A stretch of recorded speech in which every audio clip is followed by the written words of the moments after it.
But we thought it'd be worthwhile taking a half hour and hearing from you on what you guys are thinking, what you're struggling with, and then pose that to these guys as well and say, okay, how do we think this through? How do we think more on innovation, think more deeply on innovation, but also as it pertains to our work, as it pertains to the financial constraints that we have. And so some of these questions will probably still be somewhat general in innovation, and certainly we want to address some specific questions around how do you do this when you have a lot of constraints, which a lot of us do. And so let's dive in. So the first one is this: customers are good at telling you the problems, is the quote. True in the West, but what about other regions? It's hard to get Asian leaders to give feedback about their problems. And so maybe we'll give this to Josh to kick off, because I know you've done a lot of international work. I think the big thing is you have to build trust, and trust happens through relationship, and relationship happens through spending time together. And I found that the best mechanism for that is around a meal. You got to break down the barriers. There's a lot of kind of politics involved in the Asian culture, and a lot of kind of concern for feeling shame, so people won't be overt, especially it's very hierarchical. So being able to establish those relationships by working together and then sharing meals together has been really beneficial. And then that allows you to ask the questions that would be taboo in the business setting because they're outside of the context of the office, and people are usually more free-flowing with their information. Some karaoke too, that is also very helpful. Yeah. Another thing I would say is, like, sometimes when I say people are really good at telling you what the problems is, I also mean, like, sometimes it's very easy. You can observe that even if they don't say it, right? So there's a guy I work with who's trademarked the term customer looking and listening, as opposed to, and sort of thinking about the combination between those two, that sometimes it's a listening act and sometimes it's a looking and an observational act. I think one of the key questions for sure on a lot of our minds right now is, how do you follow the iterative method given the 1 in 10 chance of failure could lead to loss of funding from donors or loss of donors themselves? I think an important caveat here is that I don't want to pretend like I've walked in your guys' shoes, right? So I'm sure there's things that I just don't appreciate about those dynamics. But as I was thinking and praying to get ready for this, part of what I was thinking is, my intuition is the people who you're spending time with in these donor settings make investment decisions in lots of other contexts of their life that aren't donor contexts. And in those settings, I think you would find that they'd be very comfortable with making asset decisions where some of those assets appreciate with kind of unlimited upside or large upside, and others don't. And so I'm sure there's emotions and implications that come along with it that make it challenging, and that your work's viewed slightly differently than that. But I wonder if there's a way to contextualize some of their thinking that way. I think the other thing is, when we work with companies and we talk to them about this, we try to have them really at the board level think about it as a portfolio of activities as opposed to one activity. And so it's not like, let's go and look at that one project that we spent $25,000 on, because we spent more than $25,000 on coffee at most of these companies, right? It's like, let's talk about the $20 million that we're going to spend on innovation in general, and the $25K that we're spending on the front end of 20 projects is just the first incremental part of that spend. Honestly, the reality and the candid response is, you have to educate your donors. And this is the hard part right now, which is a lot of the donors in this space, they have a mindset that says, I just gave $15,000 to this one specific project, right? And we sell it that way because that's how we're going to get the most money.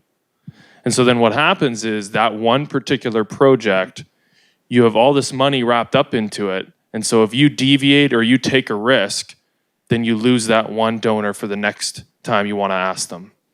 And so part of the problem, that's why I love that comment, Sean, about almost portfolio thinking, is you also need to come and you need to educate them.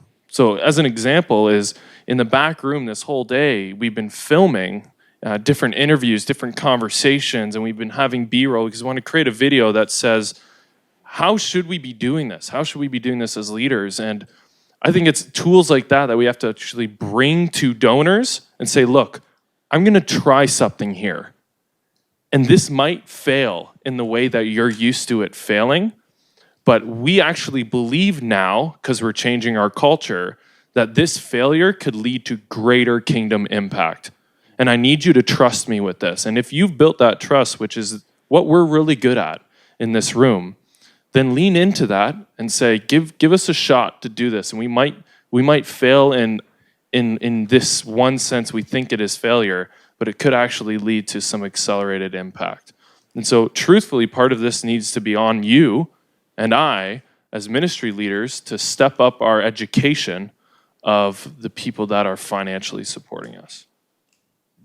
I do believe that innovation happens through iteration, and there's so much learning that happens through failure. But it's setting the guardrails of failure, I think, like I mentioned before. And it just releases people to have ambition to be successful when they're not constrained by fear. How can we maintain balance between the value of innovation and the value of stewarding God's resources wisely? And I think I can add to that, which I think the heart of this question is saying, look, we're responsible to steward this money very wisely. A $5,000 donation, a $100,000 donation to someone is a sacrifice. And we want to be extremely wise with it. And if we go out, something flops, we feel like that's a failure, we feel like everything's just been wasted money. And then we like feel the guilt and weight of that. And how do we reconcile that and have that line up with innovation? I'd be real careful to view those as two different things. Like to me, like the way to being a good steward is to take some of the money that you've been given and make transformational investments. I think about the people who invest money in my fund to make investments in startups. The last fund that we raised was $40 million, and we made 35 investments out of that fund. And of the 35 investments, I'm fairly confident 15 to 20 of those will not return a dollar back to us.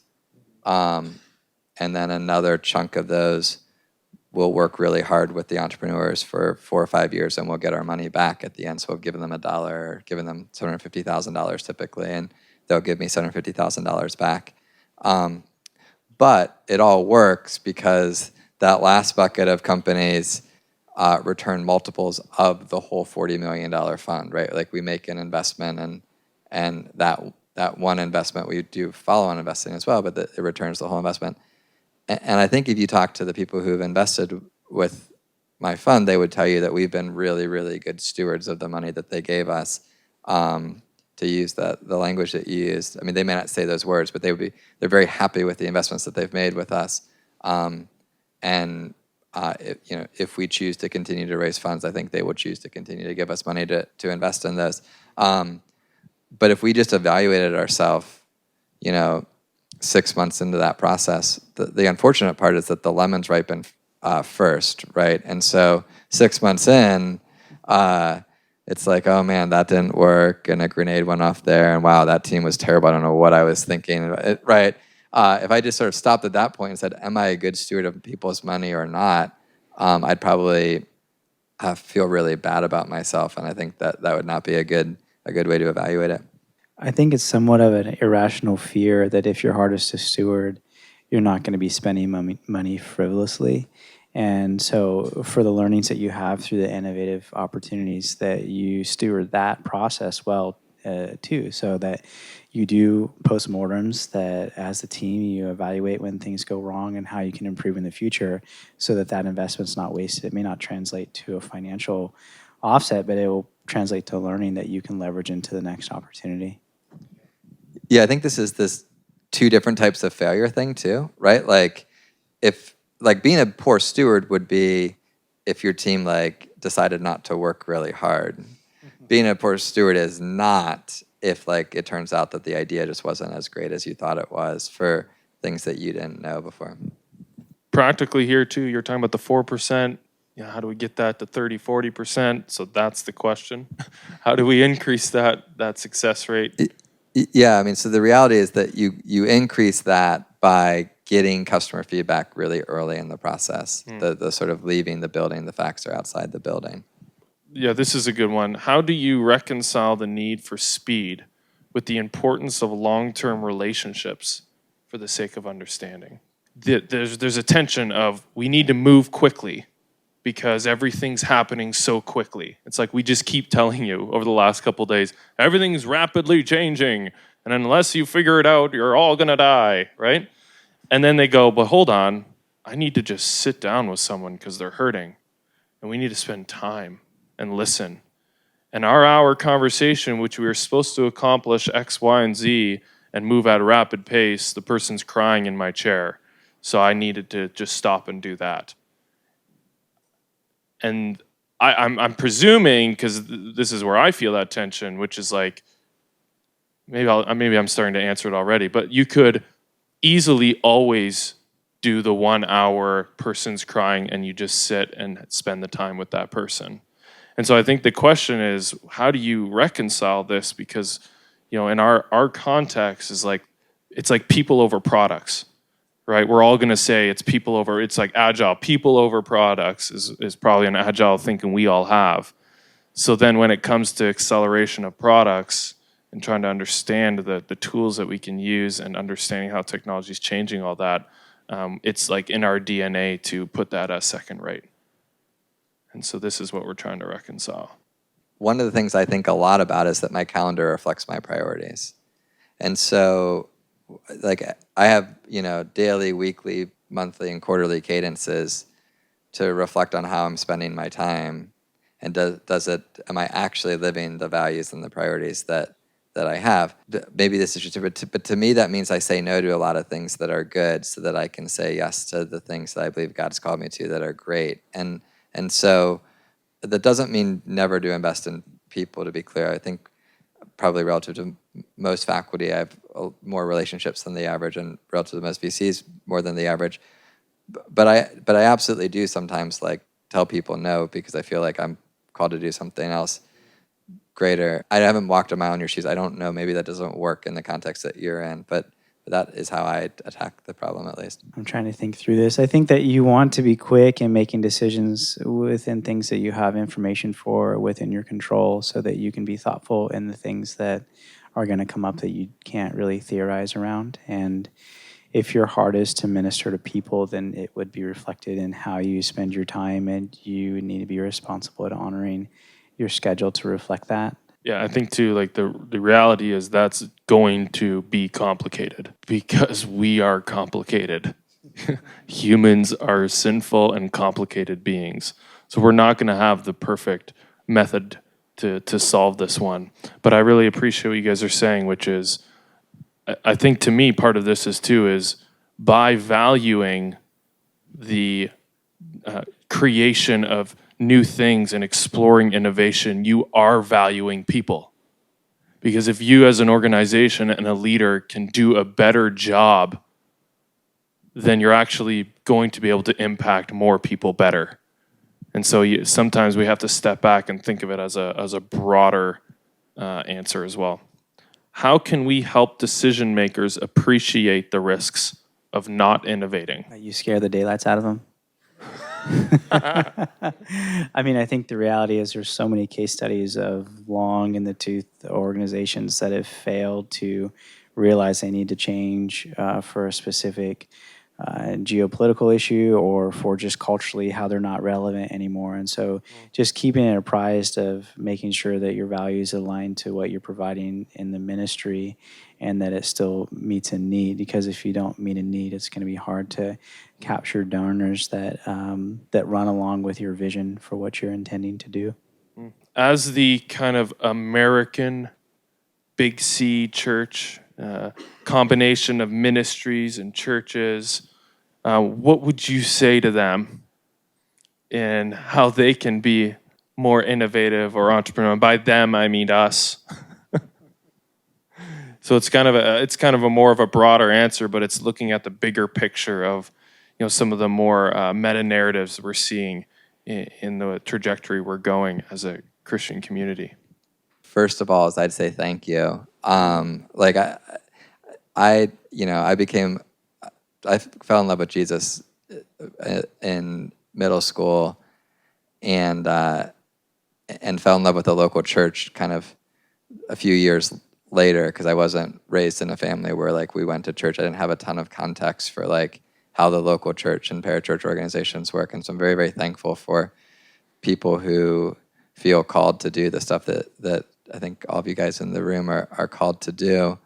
So I think it's incredibly important what you guys are called to do. I think it's incredibly important what I feel called to do. I think sometimes both of us mistake that we're called to do the other person's job, right? So I think the story of Nehemiah becomes an interesting analog here, because there's parts in that story where it would have made sense for Nehemiah to step up, and instead he calls a priest to step up. And then there's other places where priests have come before him to do work that they weren't able to do because of the unique way that they were wired, and that God sent someone who wasn't a priest to do that. And I think sometimes in the American church today, like the Big C church, like we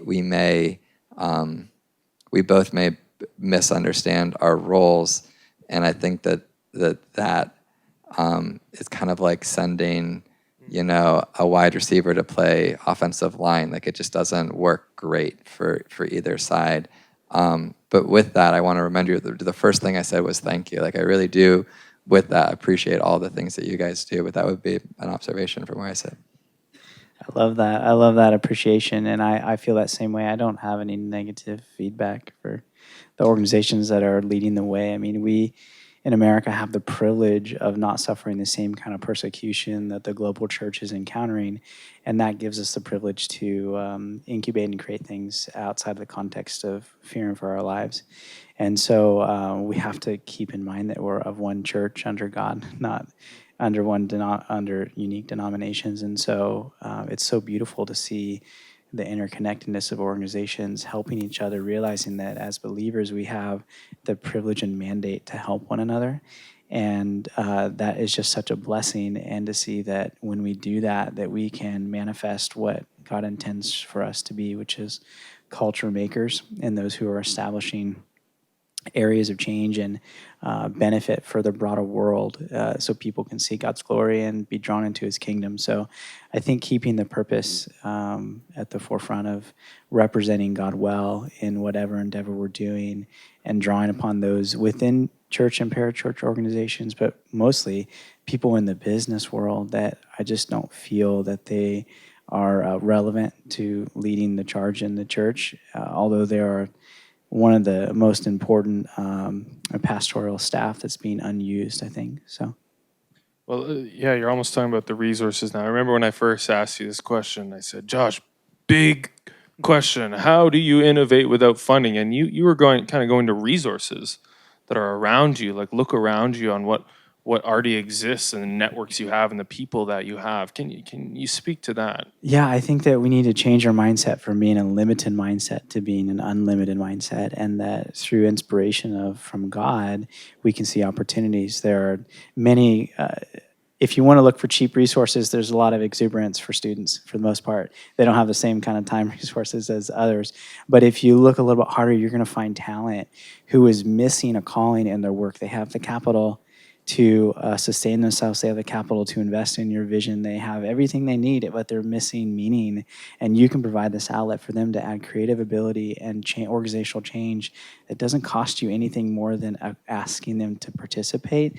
And that's a tremendous blessing, because I think in our culture today, we are so satiated by all the privilege that we have, and people are looking for meaning. And you guys have the organizations that drive meaning for what we need deep down. And so I think having a clear understanding of how to articulate your vision, to invite people in to be vision carriers, is really important.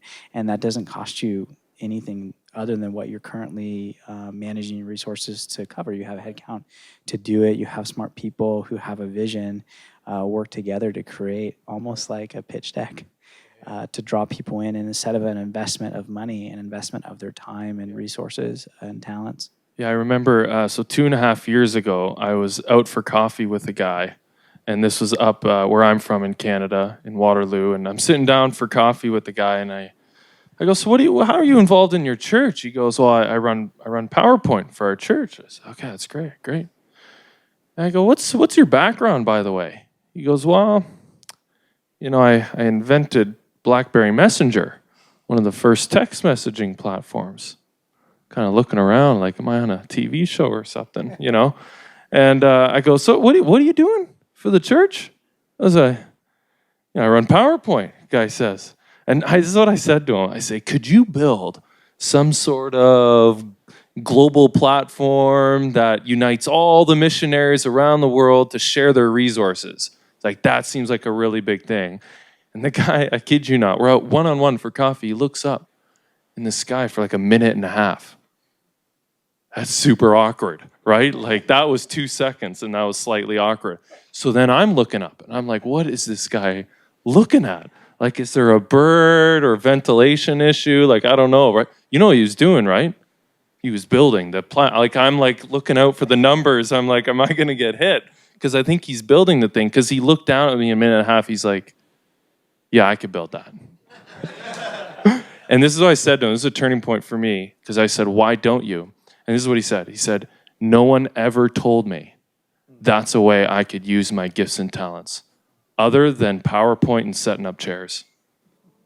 It was unbelievable. And then for me, I discovered there's all these tech people, developers, designers, people who are just passionate about technology that are one of the fastest growing industries in the world.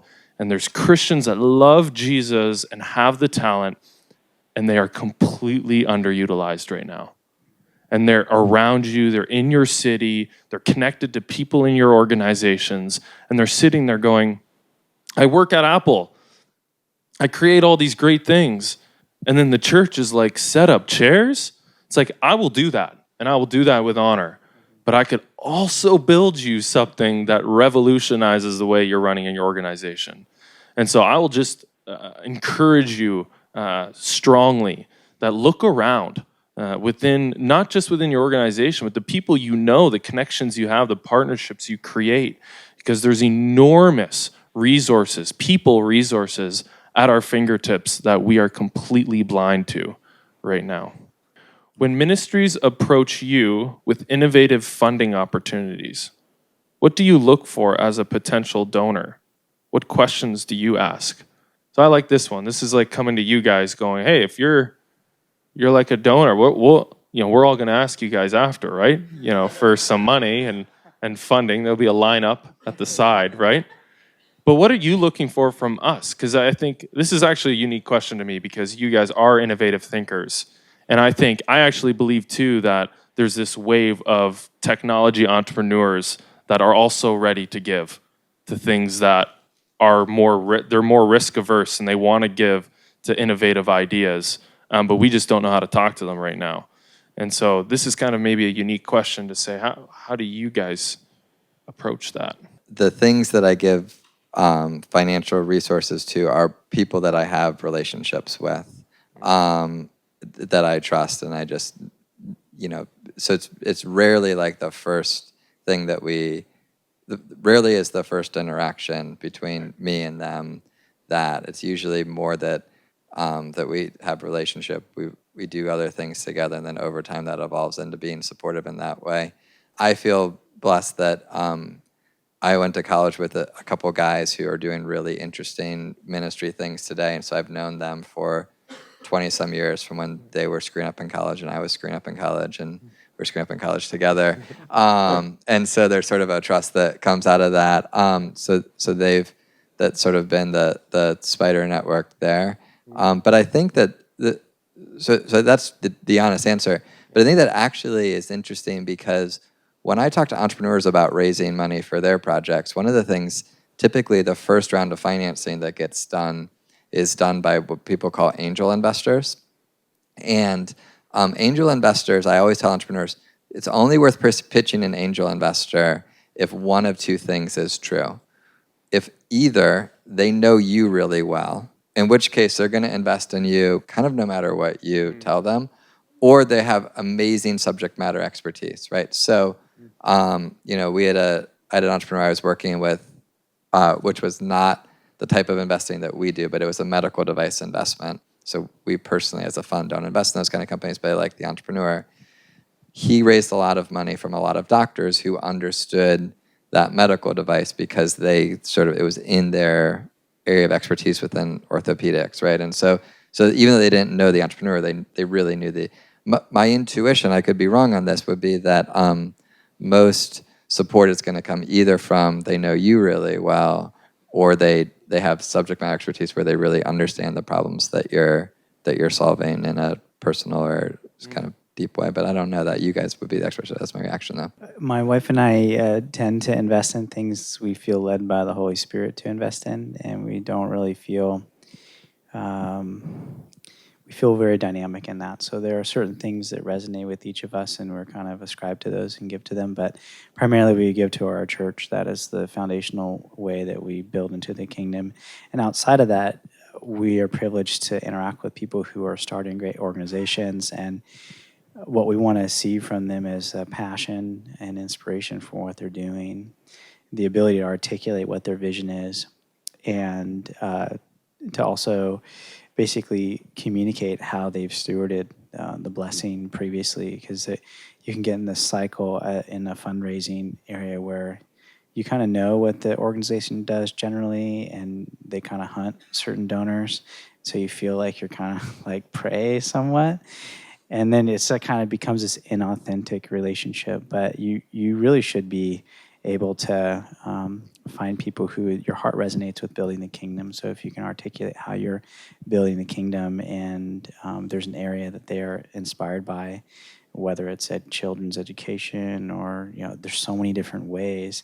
And what's neat to think is that there are so many different unique people that they don't have to be the same donors over and over again that you go back to, but you build a network of people and you create this network effect of demonstrating the value add. And if they have a good experience through the donation process and they're excited about what they see it's translated to, then they'll share their friends to do the same thing and say, I have this great.